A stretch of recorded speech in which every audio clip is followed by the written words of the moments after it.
So masking tape's now applied and trimmed.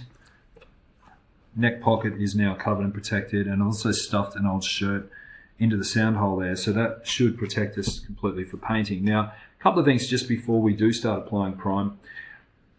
You would want something to handle the guitar with. Obviously you can't hold the guitar like this when you're painting it. We also don't really want to be touching that wood afterwards, so you really do want a handle or something like this, which I'll just put in place now.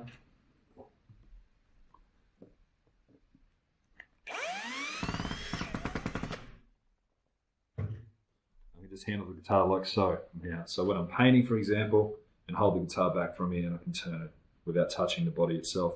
Now, secondly, I would recommend getting somewhere to hang the guitar and having that nominated, obviously, before you start spraying. You don't want to be walking around for wet body going, where can I hang this guitar?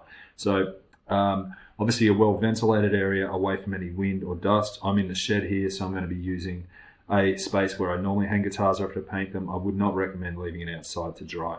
Now, the other thing we're going to be doing here is going to be doing 2 to 3 coats, depending on coverage. What you want to do is leave it about 45 minutes and then apply another coat, about another 45 minutes, and apply again. If you do let it fully cure and let it dry, that's fine as well in between coats. But what I would recommend then, coming along with something like a 600 to 800 grit paper and just giving it a light scuff.